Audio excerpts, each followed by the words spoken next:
I've owned properties in 11 states, 17 cities, all over the country. We've brokered almost 10,000 transactions now. Single family homes, income property, that is without a doubt the most historically proven asset class in the entire world. Yeah, huge. And it's the most tax favored asset class in America.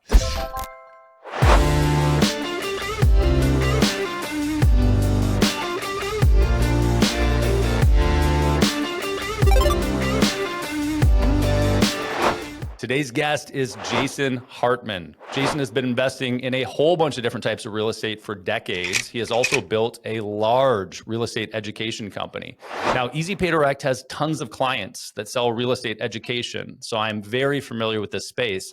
Jason is unique in his approach to doing it. One is that he's very good and has a specific strategy for investing in location diverse investments, meaning that he doesn't want the real estate to be local to him necessarily. There are three major takeaways you're going to get. The first is what specific real estate investment tools are right for you, and they vary. The second are the tax strategies, specifically depreciation and how to leverage that to reduce your own tax liability at the end of the year, though, of course, neither of us are CPAs. And the third is how to invest in real estate without any money, which if you're a fledgling entrepreneur, obviously that's important, or not an entrepreneur. But even when you make a lot of money, it's really good to understand the strategies so you're not overspending or over leveraging your own time or energy to get into real estate. We're also going to talk about a really cool story where Jason was attacked by a competitor. Ultimately, he sued them and was awarded a $53 million settlement.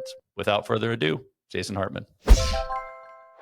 Jason Hartman, I appreciate you showing up today. It's great to see you, man. Hey, Brad, it's great to be here. You know, we've been talking about getting together to do a show for a while, so here we are. Yes.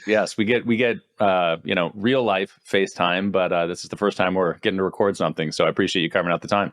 Absolutely. Well, looking forward to it. So you are a real estate guy, and I want to talk a little bit about real estate and sort of asset protection and investment and all sorts of fun stuff. Because you have some, I think, a unique angle in that space when you're both investing and teaching about investing. But before we get to that, can you give me a little backdrop on kind of how you got into business and how you started down that path in the first place? Yeah, sure. So super fast. I mean, I grew up in Los Angeles, California. I was poor growing up. I didn't like being poor very much. By the time ninth grade rolled around, I realized that all the cutest girls in junior high school were hanging out with the rich guys. So I wanted to be in that group. In LA? No way. In yeah, I know. Imagine that. Los Angeles, right? Not a shallow place at all. So I saw an infomercial about a year later, but I got really interested in business. And, about a year later, I saw an infomercial. I was, I think, 16 years old at the time. And it was for Robert Allen. And he was talking about how he was buying real estate with nothing down and all this kind of stuff. And so I got his book. I read 3 chapters of it. I put it down, I got bored with it, and my mom picked it up and she read the whole thing, got really interested in the topic. And about 2 years later, I was about to graduate from high school, and I'm in Long Beach at this time, and just south of LA. And my mom says, hey, there's a big real estate seminar by Disneyland this weekend. Why don't you go? You got me interested in this stuff, and why don't you go check it out? So I round up 9 of my buddies from high school and get them all to come to the seminar.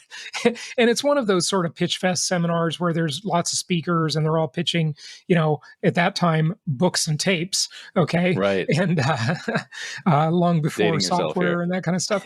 And so I didn't understand what they were talking about, but I stayed the whole weekend and I saw all the speakers. My friends all went to the beach the next day, but I was motivated. And so I enrolled in Century 21 Real Estate School the following week, just so I could understand the basics of what they were talking about. I didn't know what points were, for example, or anything. And then I got my real estate license my first year of college at Long Beach City College. And I started selling real estate part-time for Century 21 while I was going to college. And I did really well, really quickly as a real estate salesperson. And I started working with investors selling HUD and VA repos, these really terrible houses with boards on the window in really bad neighborhoods. But I had, some first time buyers as clients, a lot of Hispanic buyers, people that were just trying to get in the game. And then I had some investors who were interested. And, that was always my first love, investing in real estate. That's why I got interested in it. And about 6 months into my career as a real estate salesperson, one of my clients, his name was Jim Wool, I sold him a few properties, driving around in my Volkswagen Jetta. And he said, Jason, I really don't like this one property very much. Why don't you list it for me and I'll buy something else from you? And I said, Jim, I don't want to list it for you. I want to buy it from you. And so I bought that property from my client about 6 months into my career. I was 20 years old. And that was my first rental property. I still lived at home, but I had a rental property. And it all really went from there.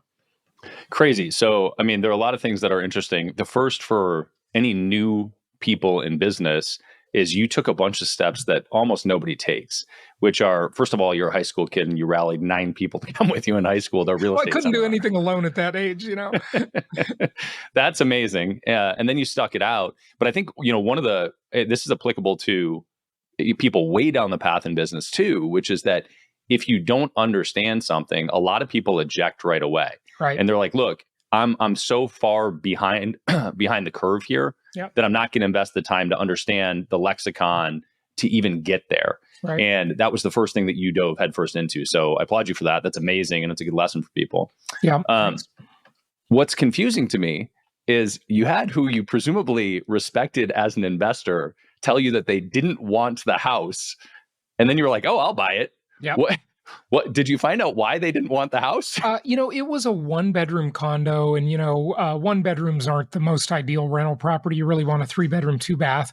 And he bought it from me, and I bought it back from him. About 6 months later, and it turned out to be okay. But there was another big lesson in the first property experience. I mean, I looked like a little kid. I had a baby face. At this age, I like that, but back then it was definitely a disadvantage because no one would respect you. And so, I would knock on the door, try to collect the rent from these tenants, a young couple that was there, and they just knew they could just take advantage of me, and they stopped paying. So I ultimately had to evict them. My first experience as an investor was I had to evict a tenant. They trashed the house, and it was most people would have just given up then, and they would have been perfectly justified to say, hey, this real estate investing thing, it's not all it's cracked up to be. I'm going to give up, right? But I got the house fixed up after they moved out, and another real estate broker investor approached me, and he wanted to buy it from me. He needed to do a 1031 exchange, so I sold it to him. I did make a profit on the sale, although I lost money on the rents and the eviction, but I did make a profit. And then I bought my second property, which was a condo in Irvine, California, that I actually moved into. That was my moving out from the house. So I never rented. I instantly bought my first property to live in, a little 2-bedroom, 2-bath condo in Irvine. And then I invested, did many investments over the years, made a ton of money in real estate investing. It is the most historically proven asset class in the entire world. You probably can't hit home runs with any other, I'm going to call that an investment class. Now, you can do it in your own business, but your own business is orders of magnitude more difficult. You got to have real skills and massive tenacity and ideally some startup capital for your own business. But your own business is probably the highest return on investment potential, but it also has the highest failure rate. As far as investing, though, single family homes, income property, that is without a doubt the most historically proven asset class in the entire world. And also, the largest expense any of us have in our lives are usually almost always taxes. And it's the most tax-favored asset class in America with really, really good tax benefits. Yeah, huge. And I want to talk about some of those. But I want to talk about kind of the transition to business because, Easy Pay Direct has we've worked with thousands of people that sell companies that sell information on how to invest in real estate or how to make money some other way. Right. A lot of those companies make all their money teaching Of how to make course. money. Yeah. Right. and the differentiator, and by the way, some of those products aren't bad. Some of those products are great, and they Right. invested at one point in time, and then they just leaned heavily into teaching because there's so much money in it. But I think the path is always interesting to listen to, learn from, and hear about. So how long before you started Empowered Investor and started, and I guess there were probably other companies before that, but Yeah. before you started teaching real estate investment, how long were you investing and what kind of stuff did you do? Was it all single family home or was it something else? Yeah. So basically, I worked at Century 21 for a while, continued to sell real estate, did quite well with it. And, my big secret to success, by the way, in real estate sales at the beginning was um, drum roll for this one, but working. Like that was my secret to success. I mean, it was shocking to me, Brad, how many people in my little real estate office, they kind of fooled themselves into thinking they were working by showing up at the office, chit chatting with people, complaining about management. They weren't working. Oh, I'm going to go wash the car. I got to get ready for a showing appointment. It's just unbelievable how so many people just don't succeed at any endeavor, and they just aren't really working. I mean, I later I worked for Remax for years. I became, at age 24, I was number 59 in the world for Remax at a very young age, so I did really well. And then I bought my own company in Southern California, and I thought I could duplicate myself. Like I thought every agent would be like me, and they'd be motivated, and as long as I could teach them right and all that kind of stuff. And they just It's weren't. adorable. Yeah, I call it like the country club career, real estate. It's like going to a country club and hanging out and not really working. But so I later sold that company to Coldwell Banker, and then I got back into the investor only side of the business. And for the past 18 years or so, I've been in the teaching investors side of the business, to kind of answer your question. Now, there are certainly a lot of fakers out there. There are a lot of people who are teaching stuff they've never done, or they have, like one experience with it, and then suddenly they're a guru, right? So I have a massive amount of experience in actually doing deals, right? I've owned properties in 11 states, 17 cities, all over the country. I've basically, through my companies, we've brokered almost 10,000 transactions now. So I have a massive amount of experience. But here's the thing about the teaching and the info product and thought leadership business versus being an investor, right? Um, Number one is, you can't blame people for getting into the teaching business too much, because I used to be able to say that I made just as much money investing in real estate as I did helping other people buy real estate. But I can't say that anymore, because the teaching is so much more scalable than, Right. like doing deals yourself. You can do deals, but they do suck up some time, right? And teaching is a one to many type of platform, which you know all too well, because those are your clients. So it is more scalable, and you can make a lot of money doing it. But what should you do with all that money you make? You should invest in real estate, right? Yes. So you've got full circle there, and you've still got the best asset class, right? Yeah, I love that. I think it's a really, really relevant thing to highlight is the leverage that is in the information product space Yep. versus real estate. So the velocity of transactions and info when you're selling, when you're selling content is able to be so much higher than the velocity of real estate transactions. I mean, Right. you can only do so many real estate transactions. And by the way, if you are a super high producer doing like, dozens or hundreds of transactions in a year, there's a lot of money and a lot of leverage that has to be there, right? There's Yep. risk inherent Right. in that too. Right. But Um, I do want to say, though, the real estate investment itself offers more leverage than any other investment. And leverage obviously through the debt, but also, think about this for a moment. Are you an iPhone or an Android person? iPhone. iPhone. Okay. So take Apple, right? Apple is the most successful company the human race has ever known, Okay.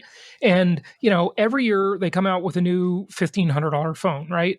And, if you look at how much money Apple is able to get, how much share of income, of someone's income they're able to get. I mean, maybe you get a new phone every couple of years, maybe you get a new laptop every couple of years, you buy some other devices, an iPad, some, ear things, whatever, right? AirPods.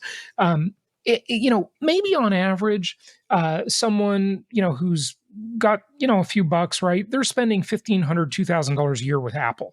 Okay. But think about how much, and that's the most successful company the world has ever known. But think about, as a real estate investor, how much share of income you get from your tenants.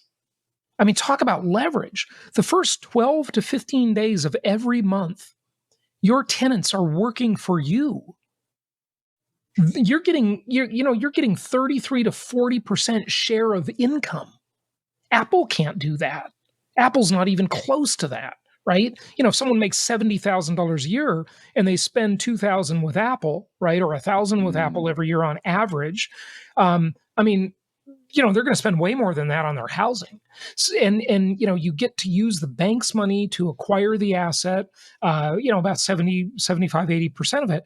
So, and then you get someone else to pay the debt. That's a massive amount of leverage. And then you get tax benefits, inflation-induced debt destruction. I mean, there's tons of leverage in the real estate asset. So that's why I like it. And I think that's why everybody likes it so much. You can't do that with stocks, bonds, mutual funds, crypto, precious metals, anything else. Nothing else has the unique multi-dimensional characteristics of a real estate investment, specifically an income property investment. I love that frame. You used a term that I want you to explain, which is inflation-induced debt destruction. Is that the phrase you just used? That's it. Yeah, I know it's a mouthful. So this is a strategy. This is a strategy I trademarked many, many years ago, and I've been teaching it for almost 20 years. And it is one of the incredible characteristics of real estate, because basically think of it like this. When you buy a property and you get a mortgage on that property, you get financing to buy it, you're essentially doing what all the Wall Street tycoons do. So back in the 80s, a strategy on Wall Street became very popular, and it's still popular. It's called the LBO, or leveraged buyout. Okay. Mm-hmm. And basically what these Wall Street tycoons, you've all heard of T. Boone Pickens, Carl Icahn, all the rest, right? There's a whole bunch of them. And all the private equity people, basically their strategy of the LBO is this, and it's a killer strategy. It's a home run strategy. They basically find a company they want to acquire, and then they load that company up with debt, and they use the debt to purchase the company. And then they make the company pay the debt back that they used to purchase the company. And when you say they load them up with debt, can you give me an example? Well, if they're buying ABC Corporation, right, and ABC Corporation's worth $100 million, they'll go raise debt. They'll basically make ABC Corporation raise the debt, right, and then they will tell ABC Corporation to pay the debt back out of its own income. So this is what's called self-liquidating debt. And income property has this exact same characteristic. It's incredible. So I would say I hate debt if I have to pay it myself. But if I can outsource the responsibility of that debt repayment to someone called a tenant, I love debt, right? But it's better than that, because say, for example, someone listening or watching this, they go to their favorite website, jasonhartman.com. Okay. Love it. That's my website. And they go and they look on the properties page and they identify 3 or 4 properties they want to buy. And so, they talk with one of our investment counselors. The investment counselors help them buy the properties. And say they spend $1.2 million to buy these 4 properties, for example, single family homes, diverse markets, good linear markets around the country that we recommend. And they borrow $1 million to finance the purchase. Okay. So today, $1 million is worth $1 million.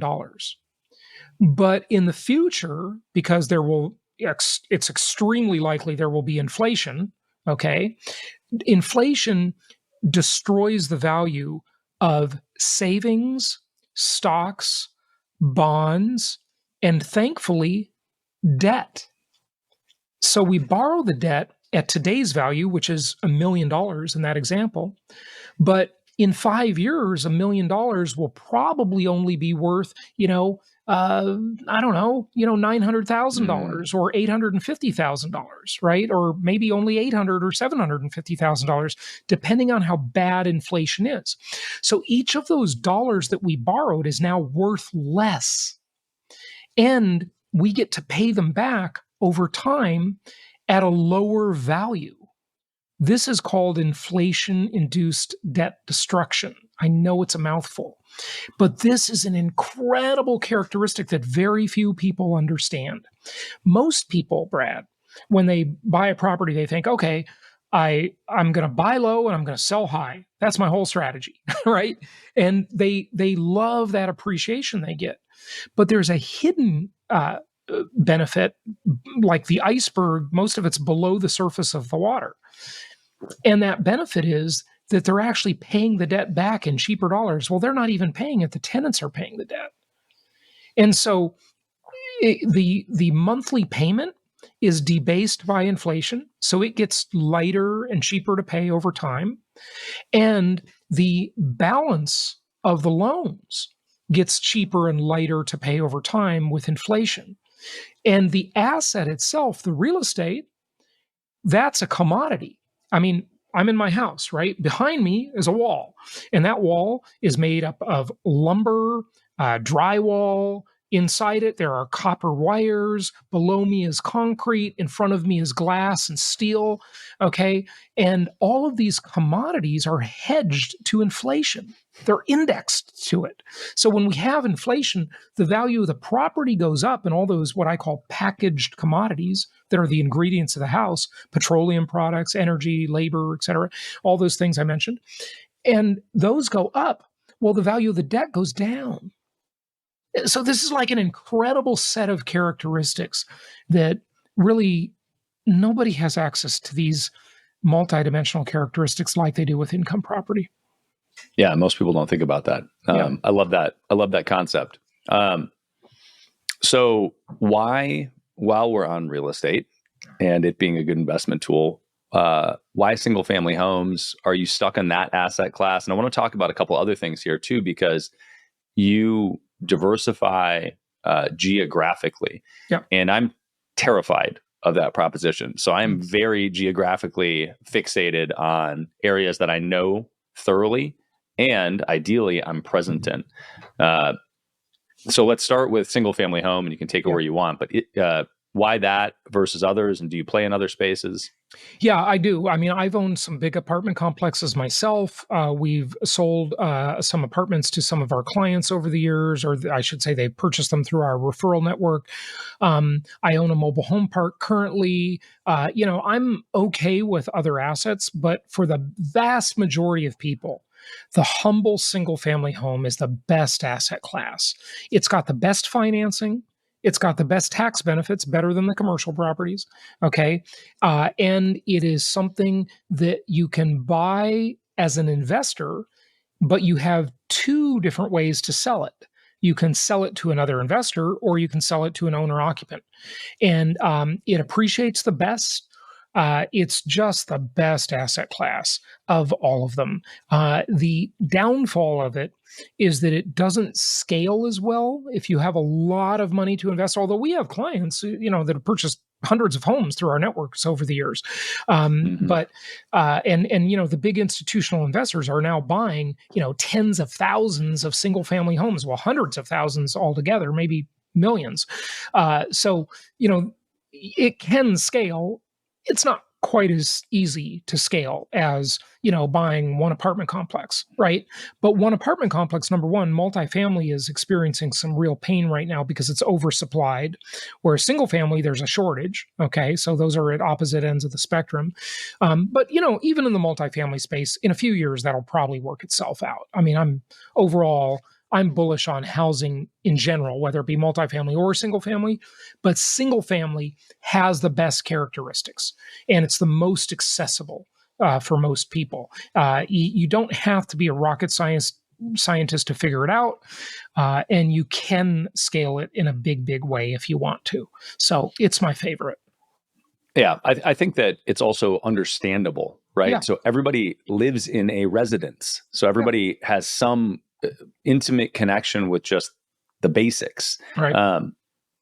When you talk about getting into mobile homes, apartments, and then you can introduce all sorts of different types of commercial, retail, warehouse, hotel, etc. You can make money in anything. Look, I mean, there's lots of ways to make money in different real estate assets. I'm just saying, for me, I think the single family is far and away the best for the vast majority of people. Yeah, where I was going with that was the operational overhead. So you, Jason Hartman, as a business person and an investor, how do you think about introducing a new asset class, knowing that there's going to be additional operational overhead?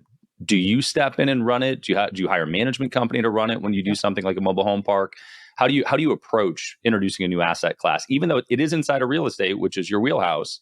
It's still a new thing and totally different operational structure. Yeah. So this kind of ties in with your prior question that we didn't talk about yet, too. For my single family homes, we certainly vet and recommend property managers. However, our biggest recommendation is what we call hybrid self-management. And Brad, if people, told me I could do this 15 years ago until I was proven that I could do it really quite easily, that you could manage a single family home or a portfolio of them remotely, I would have said you're crazy. But it's really quite easy. And we provide all the tools that help people do that and all the education. So we recommend people self-manage their properties. It actually takes less time than managing a manager. Okay. But that's a rabbit hole that takes a little while to go down. With another type of asset class, like, for example, my mobile home park. Okay. I have an on-site manager that manages that. But myself and my client that I partnered with on that deal, we manage the overall park, okay, remotely. Neither of us live near that park, okay, but we manage it. We just have an on-site person who, does day-to-day type stuff. When you say you manage the overarching, what elements are you managing? What are they managing? The bookkeeping aspect, the decision making for bigger decisions, things like that. I mean, it's 120 units, so that's not a small mobile home park, and they are managing it's not the biggest, tenants. But it's not the smallest. Yeah, yeah, there are a lot of tiny ones out there. Yeah, sure. So they're managing the tenant relationships, and mobile home parks are interesting because there are kind of two different models, right? You can rent the pads and people can come in and out with their mobile home parks, even though there is a cost of that and there isn't huge transition. Or you can rent the actual units. You can own the mobile homes and rent the units. Which most investors don't want the park-owned homes, mostly. They just like to rent the pads. And why is that? It's just easier, and you can make money renting the pad. In fact, there's a book called Deals on Wheels by Lonnie Scruggs, which made famous the idea of Lonnie deals. So if someone is listening to this and doesn't really have much money and they want to get started in the real estate game, buying a mobile home and renting it out or turning it into a lease option or rent to own deal is a pretty good strategy for someone who's like a beginner who just doesn't have any capital, because to buy a single family home through our network, you're really going to need a bare minimum of about $30,000-$40,000. Okay. And to get a better one, you're going to need more, right? 20 to 25% down. And so with very little capital, the Lonnie deals is an interesting strategy. What's the construct of a Lonnie deal? Because I've heard of a Lonnie deal, but I don't know I don't know what it is. Yeah, basically, it's this idea of buying a cheap mobile home for very little money, and then putting a tenant buyer into that home. And there are different laws in different states, so you gotta gotta know what you're doing, obviously, and basically selling it to them on a rent to own type of arrangement. Okay. I mean, look, you're not going to make much money with this. It's a very small deal, but I just mention it because sometimes there's someone listening who doesn't really have much money at all to get started, and it is a way to Sure. get started. Good entry point. Yeah. Beyond a Million is brought to you by Easy Pay Direct. If you're an entrepreneur and you are still using a product like Stripe or PayPal to accept payments, it is time to find out why the largest names in your industry would never consider doing that. Check out easypaydirect.com/BAM to find out more. Okay, so the other question that I asked that I want to hear about and want to know some of the nuts and bolts on are, you mentioned earlier that you have owned properties in, I think you said 11 states Yep. and 17 cities. Yep. You've mentioned a couple different asset classes. That is a mildly terrifying proposition for me, Yeah. mostly because I'm a control freak, but also because real estate is so geographically specific. If you're off by a couple blocks, Yeah. it can be the difference between a great asset and a very difficult to manage asset. Yeah. So can you tell me your mental approach, and then also tactically how you do that and why it makes sense? Yeah, sure. So basically, the reason I got into this business is that 20 years ago, after I was in negotiations to sell my traditional real estate company in Southern California to Coldwell Banker, and that deal took about a year to negotiate. So it was like a 1-year deal, and I knew that I was kind of thinking as I was doing that deal, negotiating that deal, I was thinking about what's going to be my next step. I could just retire. I didn't need any more money. I had made a lot of money, but retirement, as you can probably tell from listening to me, is just not of interest. Okay, I like business too much. At some point, mostly you get to the point where it's just a game, right? And it's just challenging and interesting and stimulating, and you're not doing it for money after a while, hopefully. And so. I thought, I want to start buying properties nationwide because my whole life was in Southern California, and I had gone through a couple of recessions, and I thought, I don't want to have all my eggs in one basket. I'm a little older now. I want to diversify, be a little more conservative, and I want to buy inexpensive properties that have really good rent to value ratios. You couldn't get those in California. California is just overpriced. Okay. So nothing works in California.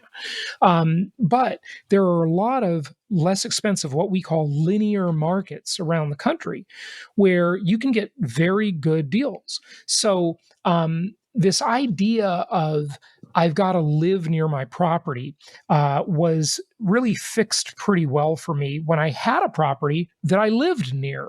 Okay. I had this property in Irvine, California, and I turned it into a rental property. I had lived there for a little while, turned it into a rental property. And I had this tenant that had rented it for like 3 years, 3.5 years, something like that. And the tenants said they were moving. And I went over to inspect the house after they were out, and I realized, even though this house is 10 minutes from my office and maybe 15 minutes from my house where I live, I hadn't been there in over 3 years. So it didn't matter if it was here or 2,000 miles away. Like, what's the difference? And the problem with having a property near you is it pollutes your mind and makes you a bad investor. It usually turns you into a handyman, where you're going to start going over and dealing with the property yourself. And that's no longer investing. It's being a property manager. It's being a handyman. It's doing things you shouldn't be doing if you're an investor. A true investor is arm's length.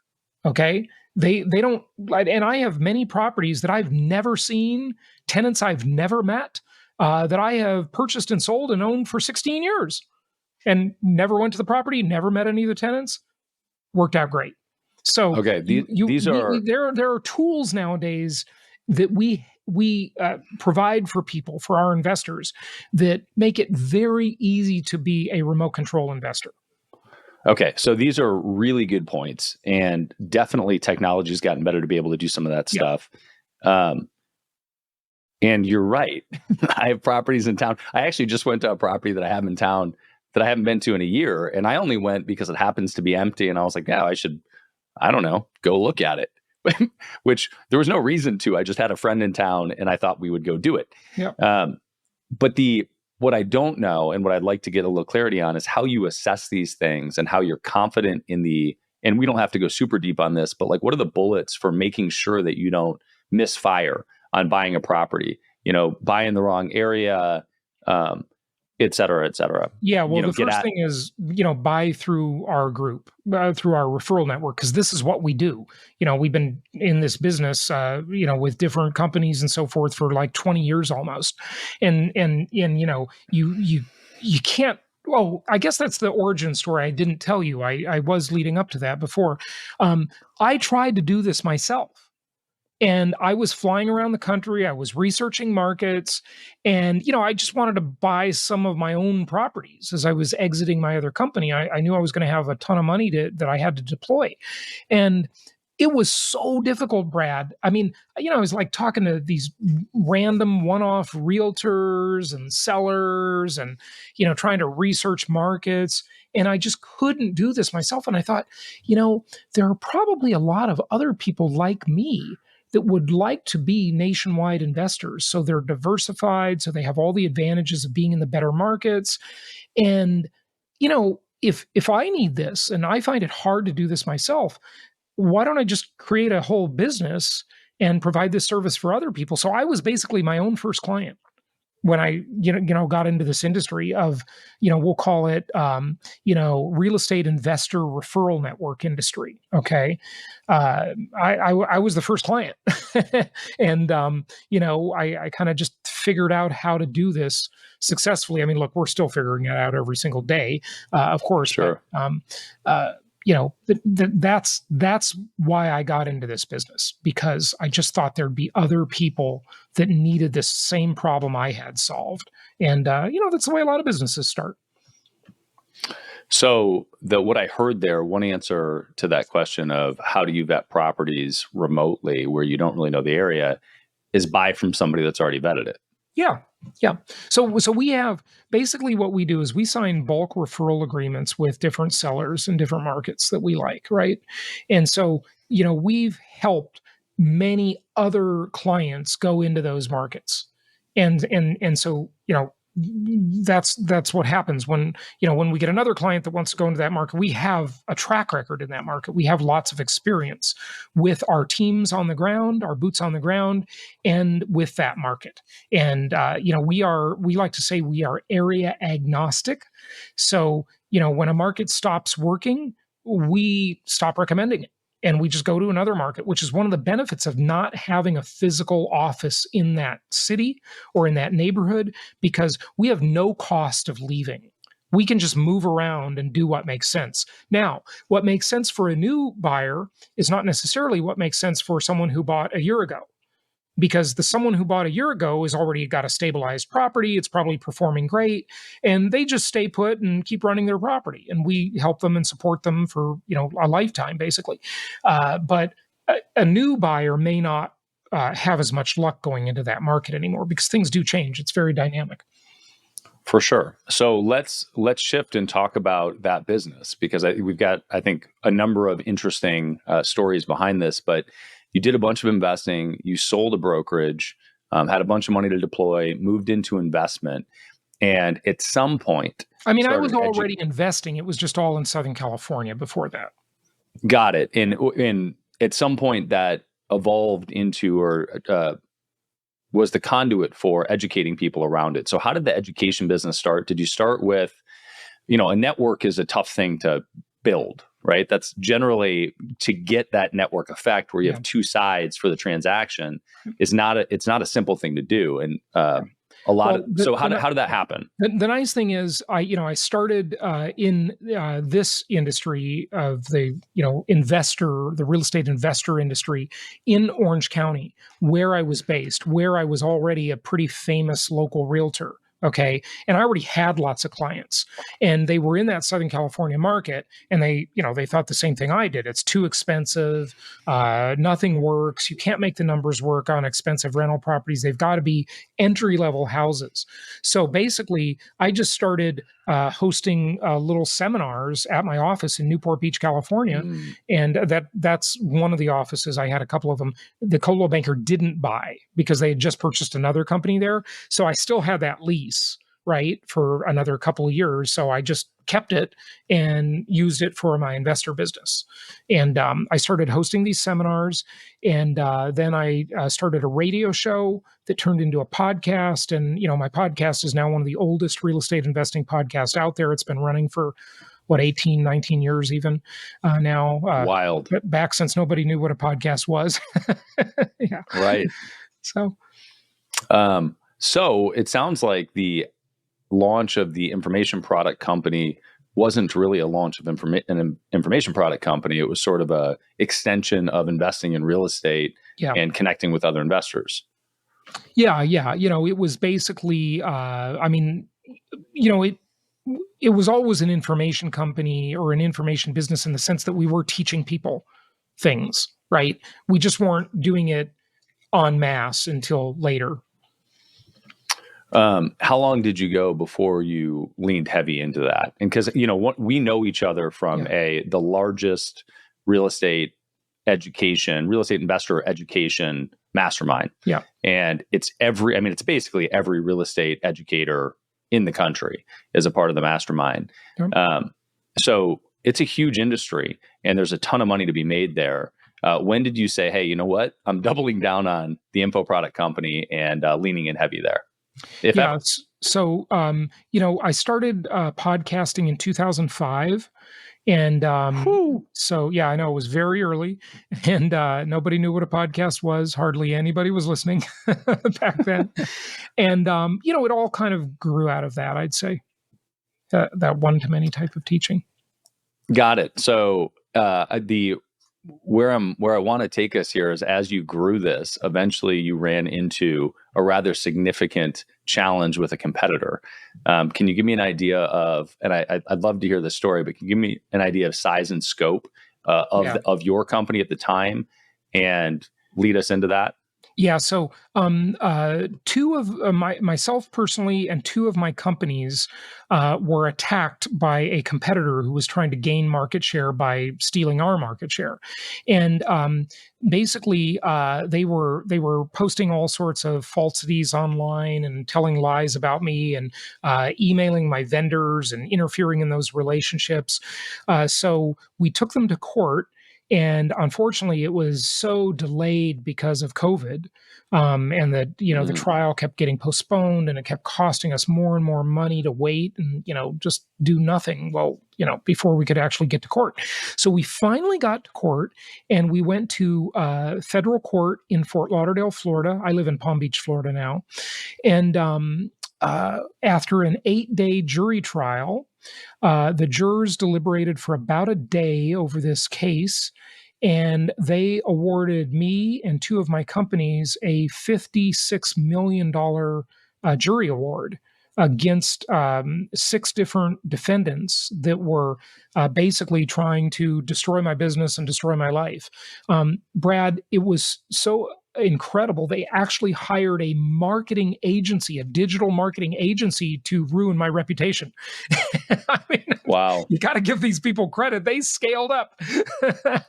And it was very tough for me. It was very depressing because, I had never had any, client complaints, never been sued by a client in, almost 10,000 deals. That's like unheard of. In real estate, it's a very litigious industry. People get sued all the time. I've never been sued by a client, we just really take care of our people, and we provide them with service and answers and assistance forever. And so they were trying to say we were just bad apples and, we're doing all kinds of bad things. And so they were telling all these lies, and we didn't know who they were. They were doing it anonymously. And so we had to hire cyber investigators and, let me just say something to people. If you think you can go online and be anonymous, think again. It's really not that easy to do that, because there are little breadcrumbs that are always left behind. And so these people left breadcrumbs behind. We finally found out who they are, and we named them in the lawsuit. And they denied it, but then we proved it, and so we finally got them to be accountable. Yeah. How is it 6 different parties doing this? Was it Well, there 6 was the digital competitors? marketing agency and the Got digital it. marketing agency's owner. There was the company that was trying to gain market share, which was a man, his wife, and the company. So that's 3 parties. And then the digital marketing agency and the owner is 2 more parties. And then there was an employee that also was found liable in the lawsuit. And she was helping them do this, all of this stuff. And, we actually, during the case, as we were litigating it, we actually offered her a way out. We said, look, if you just cooperate with us and give us information, it'll reduce our expense and we'll release you from the case. And she wouldn't do it. She was, that was just, it was such a good offer. We were just going to let her go off the hook if she would just, tell us what happened behind the scenes, but she didn't. So now she has part of this $56 million judgment that, by the way, it was later reduced because the court found some of the items in the judgment from the jury, what they call duplicative. And so they later reduced the award to just over $30 million, which, still isn't bad, obviously. But she's now liable for part of that $32 million judgment. Wild. So I want to, I want to ask a lot of questions around this, but the first is, would you have done anything differently earlier on to help protect against this, preempt it, tackle it faster? What are the lessons you got from the onset? Oh, God, there's a million lessons, and we don't have time to go into all of them. But I'll tell you, one of the things people need to do is have an online presence. Okay. Because if you don't have an online presence, and I know probably everybody listening has one to some degree, but you want to have a big one, right? Because when you don't have one, it's a vacuum and all the negative stuff is going to show up, right? If, right away at the top of the list, but if you have an online presence, your older online presence will help knock down the lies and the stories and the negativity. So that's one thing I would definitely learn. Also, keep your vendor relationships to yourself on the down low, because, that's what this competitor attacked. They knew who a lot of our vendors were, and they would send them these false emails with these lies, and it did ruin some of our relationships. So this definitely cost us money. I mean, now we got a big judgment we're going to collect on at least some of it. So hopefully we'll get some of that back. And for context, a vendor for your business is what kind of company? Well, all kinds of vendors. I mean, any company has lots of different vendors, but, our referral partners, whatever, there's many vendors.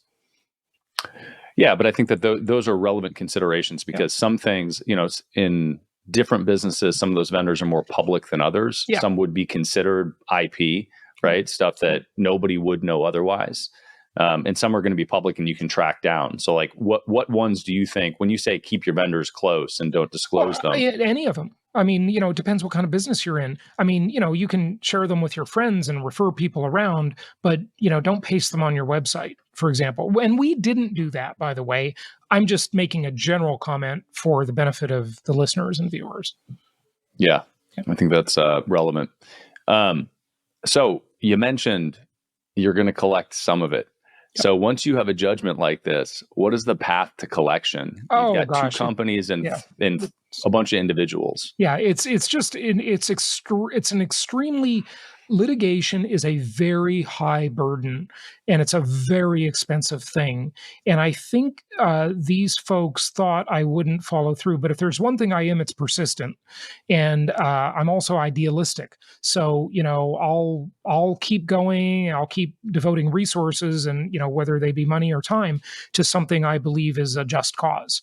And so, I did follow through. It cost about $1 million to do all of this, and it took a ton of time. Probably a couple thousand hours of my own time. So yeah, you've got to do that. Part of being in business, once you get successful, is, if you don't hold bad players accountable, they're just going to take advantage of the next guy. And, I think that's part of our duty, is to keep our industry clean, right? And to help the next person. I love it when people say, someone rips them off, for example, right? Which, happens all the time, right? Of course, you got to pick your battles, right? But someone rips them off and they're like, I don't care. I'll just let it go, Well, that may be great for you, but that's kind of selfish if you think about it. It's like that person, now that they've never been held accountable, they're just going to go screw over the next person. I mean, help the next person. That's kind of the point of doing this. That's an act of contribution to the community. It's charity work. I mean, it's a giving thing. Imagine if law enforcement just let every bad guy go because it was, they didn't want to deal with it. It's too much hassle to go catch the bad guys. I mean, what kind of world would we live in? It'd be a disaster. So, in a civil sense, since you don't have criminal law behind you helping you with this stuff, you've got to hold bad players accountable. It's just something it's our burden. It's incumbent upon us to do that, to just make the world a better place.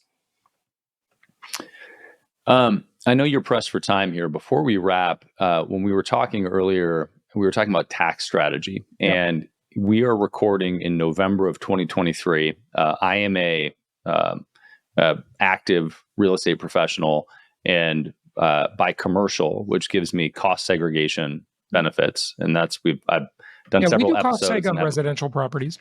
Oh, okay. So Yeah, I all the want to time. talk about this. So this is something that's been a heavy part of my investment strategy and tax strategy over the years.